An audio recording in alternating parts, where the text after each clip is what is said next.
आता ही आळूची पानं आहेत का केळीची पानं आहेत? हॅलो फ्रेंड्स, स्वागत आहे तुमचं आपल्या परत एक नवीन ब्लॉगमध्ये.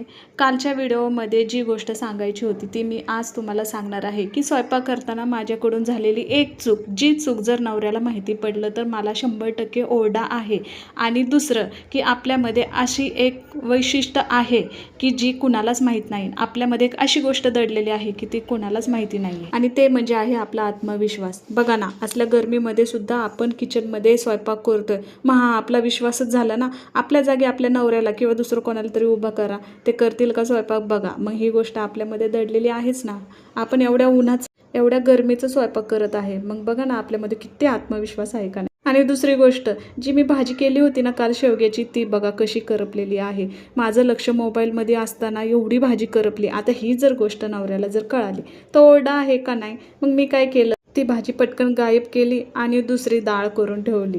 नवऱ्याला म्हणलं शेवग्याची भाजी उद्या करते. आणि आता हे बघा, ही आळूची पानं आहेत का केळीची तेच कळत नाही. चला तर मग आजच्या स्वयंपाकाला आणि गप्पाला सुरुवात करूया.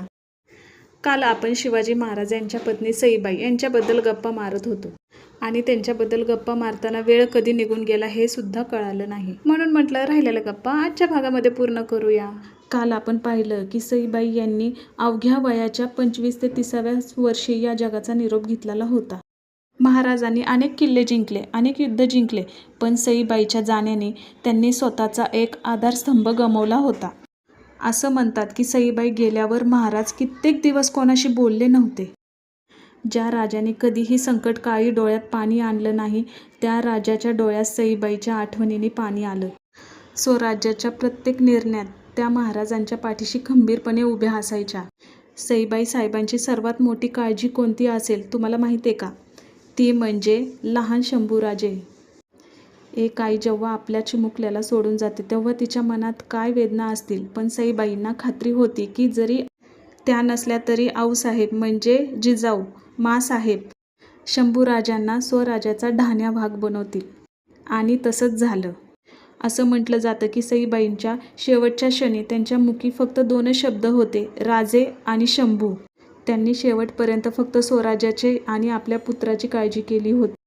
आज आपण जेव्हा रायगडावर जातो तेव्हा तिथे सईबाई साहेबांची समाधी आपल्याला त्यांची शांती आणि संयम स्वभावाची आठवण करून देते. सईबाई साहेब दिसायला जितक्या साध्या होत्या तितक्याच त्यांचा स्वभाव संयम आणि शांत होता.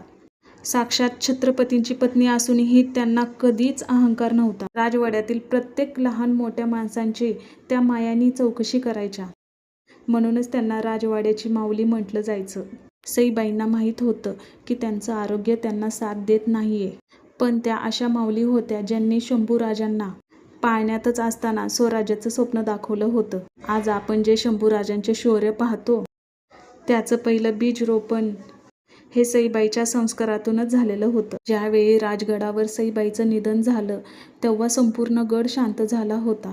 केवळ महाराजच नाही तर गडावरचे प्रत्येक मावळा रडत होता, कारण त्यांनी आपली एक प्रेमळ राणीच नाही तर एक आई गमावली होती. लोक म्हणतात सईबाई साहेब लवकर गेल्या, पण त्या जितक्या दिवस जगल्या तितक्या दिवस त्यांनी शिवरायांच्या संसाराला आणि स्वराज्याला फुलासारखं जपलं. महाराजांच्या तलवारीची धार म्हणजे आऊसाहेब होत्या, तर त्या तलवारीची मूठ म्हणजे सईबाई होत्या, ज्यांनी महाराजांना कधीच ढळू दिलं नाही.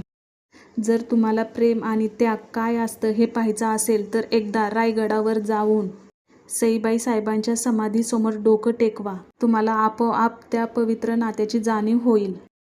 आजची माहिती तुम्हाला कशी वाटली नक्की कमेंटमध्ये सांगा. बघा, आज पण बोलता बोलता सगळा स्वयंपाक पूर्ण झालेला आहे. माहिती आवडली असेल तर चॅनेलला सबस्क्राईब करा, कमेंट करा आणि शेअर करा. अशाच नवीन नवीन माहितीसाठी चॅनेलला सबस्क्राईब करा. परत भेटूया असंच ऐतिहासिक माहिती घेऊन. तोपर्यंत बाय, काळजी घ्या.